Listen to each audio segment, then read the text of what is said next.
This is Pat Redbone Vegas, and I watch Shadow Ridge School's YouTube channel. Hi, this is Acela Cortese, the voice of Redbone, and I watch Shadow Ridge School's YouTube channel.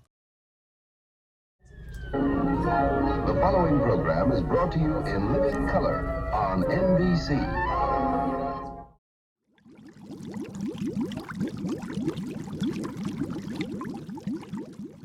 This is the Vince Vivian Experience. My name is Vince, and I'm here with Ashley Martinez. Asly. Hey, Ashley. Hi, nice to meet you. Sean Hicks. Sean. Hey, Sean Hicks. Nice Nice to meet you. Turn it name. over to him. Owen Lyon. Owen. Owen Lyon. Hey, Owen. And Your we're first name's Owen, last name's Lyon. And you're I'm Vince Vivian. Vince. Yep. Great names, guys. Thank you. And I'm here with Pat Mr. Vegas. Pat Vegas And I'm Acela Cortese. and Acela. Acela, yeah. It's a hard Nice one. to meet you guys. Nice to meet you, too. Thank you for having us. All right, so we have some questions here for you. Ashley's gonna ask the first one. Okay.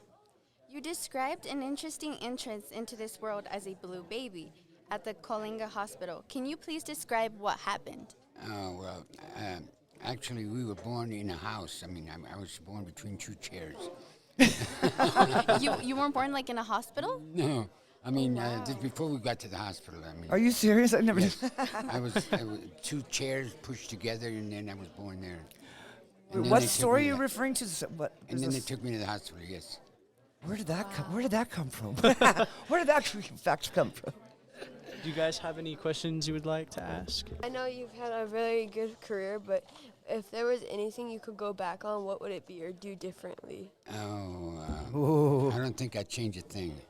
It Not a was, It thing? was so good. It was so much fun and so great, and we toured and How about traveled, How about business-wise? traveled all over the world. Well, business-wise, we did pretty good. I mean, considering what other groups have gone through, you know, and they have a career and they don't do anything, they don't make any money, you know. But I took care of that before we got started, so we did pretty good. Nice. You have a question? Oh, Ashley? So, what was it like growing up in Fresno? Hot. Very hot. Yeah. Very hot, but we lived in the Golden West Side, so it was kind of boring now compared to where I'm at now. But it was real quiet and stuff. How about like the people there? How were the people that The you were people- surrounded with? You know, the people were nice, very nice, but I didn't make a lot of friends. I didn't have a lot of friends. I usually kept to myself where I was doing music, you know. Is that where you went to high school? Yes, but I was mostly doing music, practicing my bass and my guitar, and I wasn't, you know, socializing much. You kept to yourself more in your Yeah, music. yeah. That's nice. A lot of musicians do that in their room alone, Yeah. playing. Yeah. Yeah. Yeah, and it's interesting because I've heard stories of musicians, like you said, how like they're just alone in a Alone, room yep. making music. Yeah, Yeah. just me and my guitar and me and my bass, you know, that was it. That was life. Yeah. Okay, so in your memoir, you describe a close relationship with your mother, Eloise Morales Vasquez. Yes. What was she like? She was full of life, energized. She was always singing. No matter what she was doing, if making dinner, lunch, or whatever, she would be singing, and I would hear that all the time, and that's got me into the melodies of things, you know. And it started making me sing. Do you think maybe that's what also pursued you into music? Yes, I think so. The melody of her? Yeah. That's She was a pistol though. You know, Your mother's mother. the thing was, that she could have had a career, you know, in singing. She was a great singer. Was it her sister or her? Yeah, her or sister. was Lola Beltran or something? Her sister became a superstar. I mean, in music, as a singer. what was her name again? Lola Beltran. Lola Beltran. Beltran? There's a name. Yeah. That's an Anyway, great but name. my mom was a better singer. I mean, she sang better than. She was a little tiny woman, like 5 feet tall, barely, and like a million children, not a million. Six. How many children, Pat? 8. 8 children. Children. But she was. But she was so Something. in love. She was in love with my dad. So you know. So, You're one out of 8 children? yeah. How was that, like growing up with so many siblings? Well, I had to iron my own clothes. I had to wash my. You own raised a clothes. lot. You raised a lot of the younger ones, but Yeah, a little bit. Yeah, but after my dad left, when they split up, I had to raise them myself. So I spent a lot of time doing that. Wow, that's That's why your sisters love you to this day, right? Oh yeah. Would you like to ask another Who taught you and Lolly how to play instruments? Beginning, it's weird, you know. A guitar player by the name of Ronnie Reyes sold me a guitar. I mean, I saw it and I played with it for a little bit, but I couldn't play, but I liked it, so I bought it from him. And he gave us a few lessons and stuff, but mostly Lolly and I learned on our own. Yeah. You know? Tell the story about the guitar and your grandpa, your Papa Che. When he had a beautiful acoustic guitar, Gibson guitar, beautiful. And I was tiny, I was short, you know, little kid, you know, and he said, when the day you grow up and you can reach that guitar, it's yours. So I stood on a chair and took it. So, I'm pretty sure you've probably traveled a lot to perform. Would there be one place that you would want to perform if you haven't already performed there yet? One of my favorite places, Or no, like where's a place you want to perform at? You would like to That go would- back to. Yeah. Madison Square Garden. Ooh. Why? Why? What was up? Was that nervous? No. The group performed a great show and the people went crazy. We had 3 encores, so How many people are at that Madison? I've it never was been to Madison. sold out. About 60,000 people. Jeez. Wow. And when you performed in front of big people, did you ever get like really nervous, shy, The first, yeah, anxiety? before I went on and started singing, I got nervous. Of course, I got butterflies and stuff. But not when you got older. But once I got on stage, once I got on there and hit the first note on my bass, and it was over. It was like just you and your bass. Yeah. That's it. No, if you guys looked at some of the older Redbone videos, he's past like Mr. Suave, Rico Suave on the mic. Yeah. You know what I mean? Yeah. Yeah, So- you're great with the crowd. So, Definitely didn't look shy. who was Papa Che? Papa Che was my great grandfather. Great grandfather? Yeah, he was like a No, your grandfather, wasn't no, it? Papa Che was my grandfather's father. Are you sure? Wow. Yeah, and I Father's used to father. walk him around the block because he was 110 or 15, and I used to walk him around the block every day. You know. He was really that old. Yes. But he was beautiful. He was a nice man. Is he the one with the guitar? No. That's That my- was Papa Tonio. Yeah. Do you think he had a impact in your life? Oh yeah, absolutely. I walking with him around the block every day. We used to talk and he used to tell me stories that really impacted me. You know. Yeah. So yeah, I remember everything. Oh, that's nice. What role did Jimmy Clanton play in your career? Like Jimmy who? Jimmy Clanton? Clanton or Clinton? Clanton. Clanton. Oh yeah, he was from New Orleans, you know, and his manager and had a great impact on us because we were like young guys with playing, and we could play. We were good players, but hadn't had any exposure, you know. Yeah. But he took us on tour. He said, "You're coming with me on tour," because he liked the way we Yeah. played, and that was the impact that he had on me. He believed in us. Wow. What prompted you and Lolly to like pursue your dreams in Hollywood?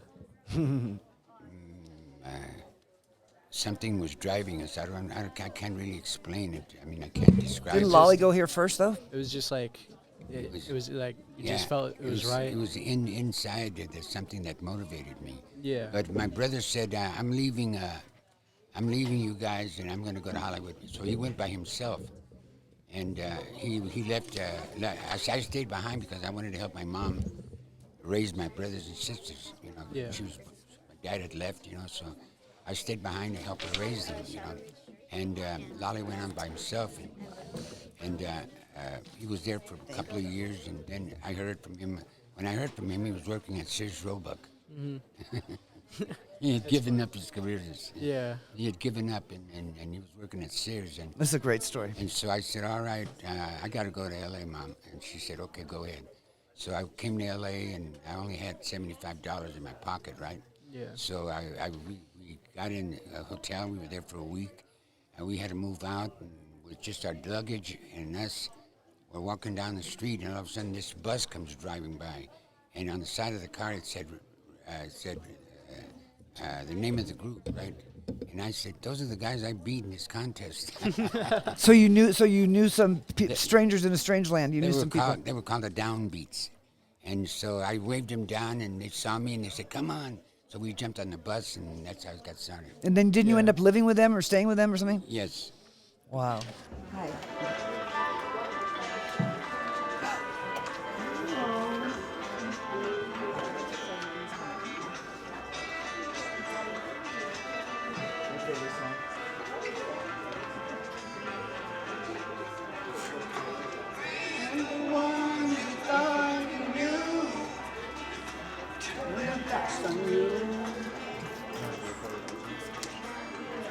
Another side of life to face.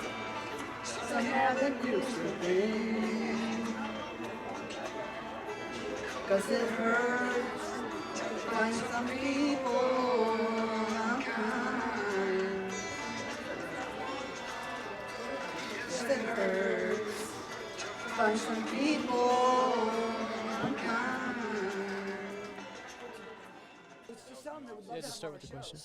So I have a question for you. Why should Redbone be in the Rock and Roll Hall of Fame? I don't see a reason why not. Agreed. I think it was politics. Why we didn't. Politics. Yeah. You know, we were supposed to do this big show with Bill Graham, a big concert in San Francisco. We headline over all the groups, Santana. over all of them. Okay. And my brother canceled at the last Minute. The last minute. He didn't tell me that I'm going to cancel because I broke my hand, because he broke his hand in a fight. And, so he called up and canceled without saying a word to me. Or the band. I never would have canceled. I would have hired another guitar player, you know, and gone done the date. Yeah. But Bill Graham was so upset about that. He's mad.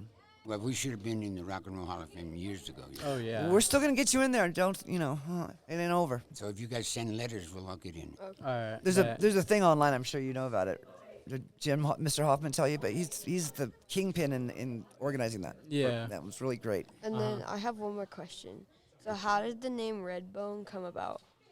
I was at a friend's house, and he was like a real, like a studying attorney. He was going to be an attorney, and he's showing me these books, and just showing me these books, and all of a sudden, he handed me this one book, and I zeroed in on this name.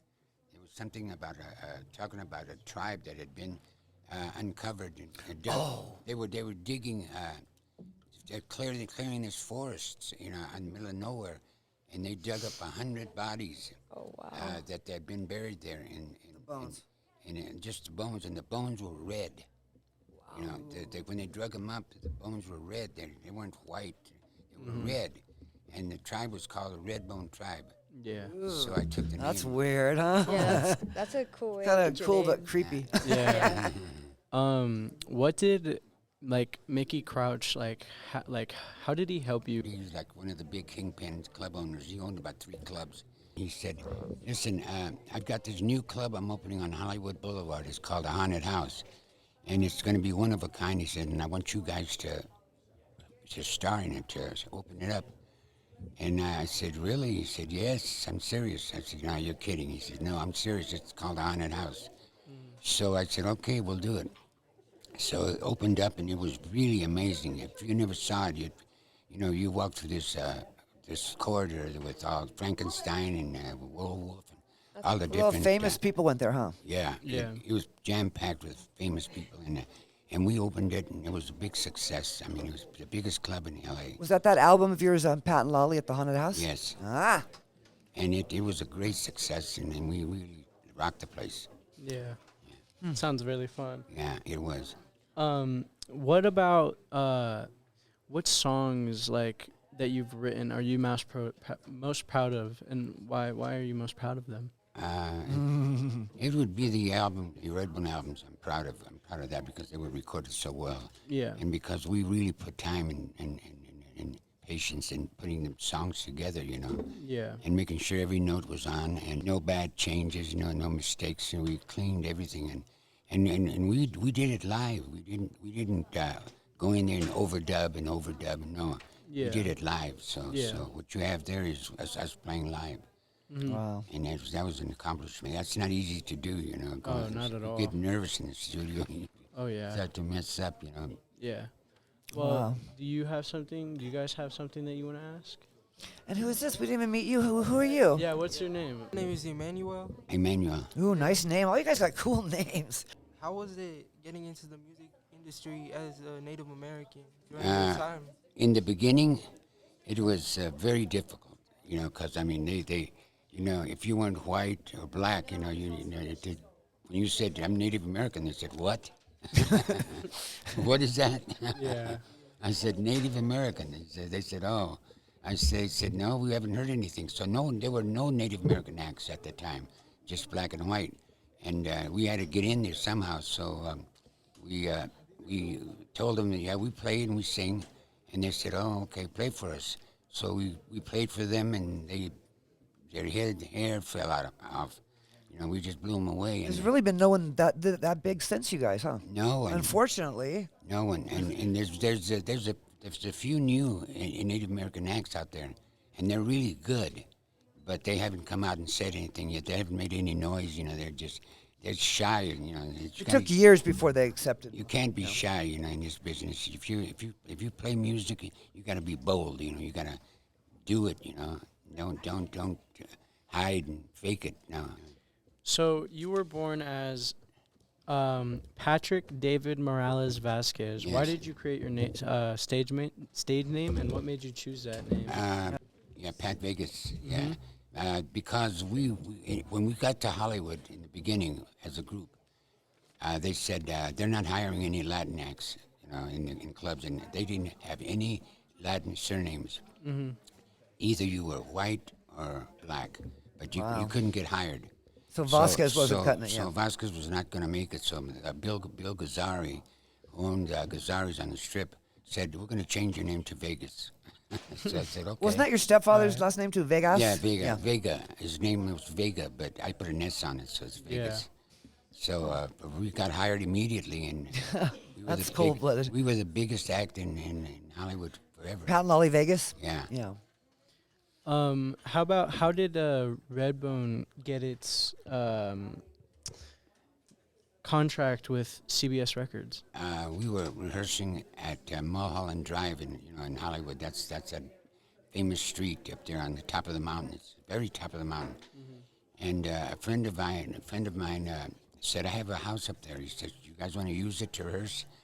I said, beautiful, yes, but we paid for it. Of course, it cost us later. Yeah. But we went up there and we started rehearsing. We were rehearsing for about a year and a half.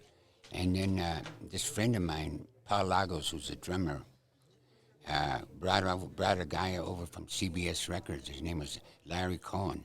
Mm-hmm. He had just signed with CBS as a A&R. A&R. We played for about half an hour, and he was blown away. He just stood up and said, meet me at this address at CBS Records tomorrow at 10 a.m. So we were there at 9 a.m. So then he walked in with a contract, said, sign right here on the dotted line. So I signed immediately. Oh, yeah. And that was our contract with CBS, and it was for a double album. No group has ever Yeah, done it was the first double album. a double album. It was the first release, but we did. That's Nice. crazy. Yeah. What was it like recording the first studio album, Redbone? Scary. Scary. Yeah, bet. when you're in there and you got to do this and you got to do that, and he's saying no, let's do it this way, and he's saying no, let's do it that way, and Time is money and all. yeah. So I had to organize it. I had to get them all together and get them on one channel, so everybody was thinking the same thing. Yeah. So when I finally got everybody on the same wavelength, we were a great success. I would say Pat's of the Redbone. I mean, I knew him and his brother. I mean, knew his brother. Obviously, know him. He's the producer for sure. He's arranger and everything in the studio. He's monster. The other guys are great musicians. Yeah, great talent. But arranging I had a long whip. Can you please describe like your original Redbone bandmates? Describe them. Yeah. Like just how like their personalities were, how they were. That's what made it so unique. Is that Lolly was an introvert, Like she was shy. Yeah, like, he was shy, but he was also very musical oriented, very very talented. Yeah. And kept himself very kind of quiet. And Tony was barbaric. Loud. He was like an animal up there. He danced and jumped and sang and did all that. And when I first brought him on stage to jam with us, with me and Lolly said, "Get him off the stage." Why? Lolly said, "Get him off the stage," because he was crazy. He'd get up there and dance and sing and play. He was all over the place, And he wasn't calm like Lolly was, and I was in between there. And so then Pete DePoe came to play with us because he had heard about us. He wanted to join. He was full-blooded Cheyenne, so he wanted to play with us, but he heard us playing. He walked in and heard us, and it scared the hell out of him. He went home. He said, "Ooh, these guys are good, man." So he went home and came back a year later. After he rehearsed a little bit, and came back a year later. And I was leaving home. I left home, and I came to the rehearsal. I was coming to rehearsal, and they were rehearsing already, and I listened to them out from the outside from the parking. Bobby Womack was there, right? Mm-hmm. And Bobby said, "Come on." You know who that is? Remember by the guitar player, Bobby Womack? Look him up. Anyway, I started listening, and they sounded so good. I said, "Damn, they sound good." Yeah. I thought it was the black drummer that Bobby Womack brought. No, it was Pete DePoe. So I said, "Man, that sounds great." And that was it. That was the group. Nice. Wow. Can you describe some like famous encounters you had, like the Beatles, all Stones or the... Yeah. Paul McCartney was the trip. They took me up to his office, and I said, "Wow, it's going to be a big, huge office. It's the Beatles, Yeah. You see it on TV, and it looks huge. Yeah. It's a tiny little. In pictures, it looks big, And I was surprised about that. Not John, though? yeah. Just Paul? No, just Paul. Just Paul.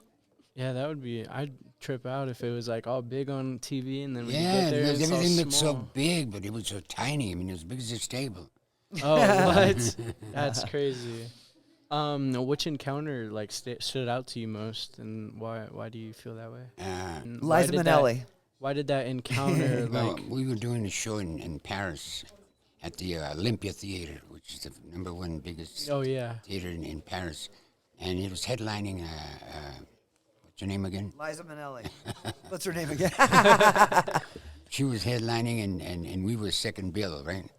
And we tore the place apart. I mean, people went crazy. Yeah. Sold out, and people went crazy, and it took her 2 days to come back. Now, how about, the black, not Ray Charles, the other black, flamboyant, he just passed away, performer. Come on, guys, help me out here. Little Richard? Little Richard, yeah. Oh. Say what your mom, he knew all those guys. Tell him what your mom used to call him. Richard, he was one of my favorite artists. Little Windshield. A little windshield. That's funny. And he felt his knees laughing on the ground. Pat Lolly Vegas. I love Pat Lolly. I brought him over for dinner, so Mom was going to cook dinner for us. And Little Richard. He felt his knees laughing because Mom called him Little Windshield. Anyway, she cooked some of the hottest chili, right? Oh, my God. And it was on the middle of the table, and I said, "You don't want to try that, Richard?" He said, "No, I can eat chili. It's nothing." And he poured a bunch of it on his plate. The first bite, he had to run to the bathroom. How about Jimi Hendrix or all those guys? Jimmy wanted to quit his group. He was assigned to Warner Brothers. Richie experienced, that album. And after he jammed with Lolly and I and the guys in the group, he wanted to quit that group and he wanted to come with us. With Redbone? Yeah. He wanted to come with Redbone. He wanted to join us on the spot, and he said, "I'm quitting that group," and he was going to quit. And Warner Brothers said, "If you leave the group, we're going to stop the album. We'll never play again." Oh, wow. Well, he was Native American, though, right? Yeah. But he really wanted to join the group. What a trip. Can you imagine if he had? Yeah. What was it like being in the limelight? It was very nice. It was good. Everybody would love to be famous. I mean, it's something, whatever it is. And it felt good to me. It felt very natural to me. It didn't feel like I didn't feel out of place or strange or anything. I felt in Europe, didn't you get a lot of flocks of fans in Europe and stuff? I was very comfortable. They were big in Europe. And I was very comfortable in front of the lights and that position didn't scare me at all. Yeah, you just felt like you were in the right place. Yeah, I felt good. Oh yeah. Why should? Oh wait, never mind. Okay, let's see. Do you guys have a question? No, not really. Do you guys have questions for us? Like, is there anything you want to know about Yeah. our school? Well, how do you see Redbone? I love Redbone. It's my mom listens to it a lot, and I wow. love it. Yeah. That's good. Any music in particular that you like? I like all music besides country. I just can't get with country. I love country. You have to get maybe be a little bit older for you. I love country. What do you like? Country. Do you? What do you like? Yeah. Like what group? What group? Yeah. Yeah. Maybe we know if you hear them, but maybe there's. And some who other do you name. like? My music taste is everywhere. A little bit here. A little Oh, bit good. From your parents or from your own experiences? It is mainly from my family. But Really? It's from my cousin mostly. We hang out. What do they like? Your parents listen to like when you were growing up? My mom listened to Taylor Swift, Katy Perry, and all that. Oh, No way. How old's your mom? She's like 46. Oh my God, there's young. Yeah. You're gonna. Next time I see you, you're gonna be twice as big with from gold. He wants to be an actor. He'd be good, huh? Yeah, he'll be good. Yeah, definitely. That means a lot. Yeah. I got a question for you guys about this school. So, do you feel? I mean, given the whole climate of what's going on the schools, I know it's kind of scary, but this homeschool thing, I mean, you do both. I know, I see that, but is it hard? Like, I just can't imagine. We just went to school back in our day, and it was just fun, and I feel bad for you guys. But Well, it's okay, though. The reason I like it here is because you get a little bit more help, and Yeah. like some people they do need that extra bit of help. They need a little bit more one-on-one time. But just the social element. Do you guys, like, what are you going to do when there's, like, a prom or, Well, you know? we don't have those, but we Yeah. have like field trips and stuff. You do? With Yeah. other schools and stuff? Yeah. Oh, that's good. And it does seem like it's a little like small and you don't really get to talk to people, but there's a lot of like you can find friends. Learn an You instrument. still are an artist. You're never not an artist. Learn an instrument. I used to draw like comics and stuff. Really? Right on. Yeah. Yeah, you'll do everything in your life. Try everything. You know what I mean? It doesn't have to be your career, but just for fun. It's good for your Life head. is too Yeah. short not to enjoy every experience. Like Pat, for example, is a great artist. He's a painter. His paintings are, if they're not famous already, they're going to be. Well, I'm going to send you guys some pictures of incredible stuff, oil paintings that have like. They're my framed art. so My art is really. It's so unique. It's really cool. It's different. It's different. Makes these Indian figures. It's crazy. I'll send you guys some pictures. It's really, really good. It's So. different. It's not like like the Picasso, but it's different. No, but Yeah. everybody's. You're like a Picasso in your own way. No, that's the same. Do everything settle for when you're young. Do everything. Yeah. Try everything.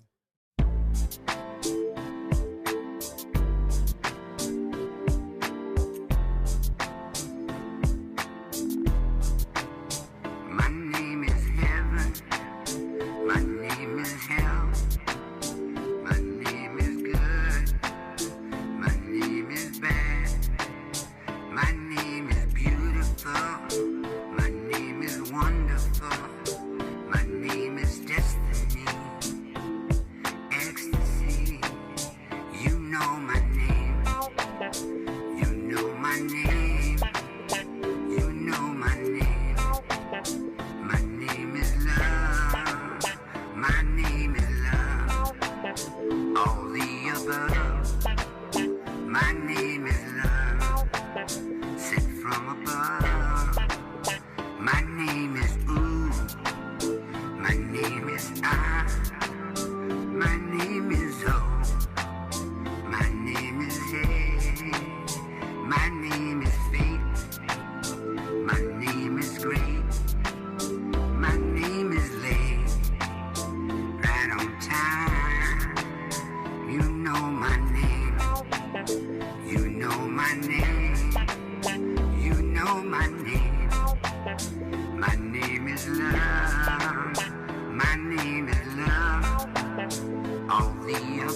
Go ahead and start, and then we're going to have Asly present those things there. No, don't. I don't have my glasses. Do I need to read something? No. Are you sure? Yeah, I do. I have to read this. Well, I mean, that's just, do you need my glasses? Will they work? I do. Okay, wait. I won't be I'm able not. to see. I'm just. This is for my reference. But I don't need it. Okay. Oh no way. Oh, yeah, I'll go get them. I got it. Oh no way. Do you want to try mine? Yeah. I can't believe I left them in the car. Thank you so much. No, you guys are blind. No, it makes it worse. Oh, that was beautiful. Oh my God, how special. Thanks, you guys. That was so cool. Love you guys. Come, yes, please. Thank you so much, you guys, all of you. That was so good. You have that pen. Love that. I'm connected here. Thank you so much. Beautiful. I'm connected here. I can't get off my head. All in towns of wounds are healed by those very ones. You guys did good.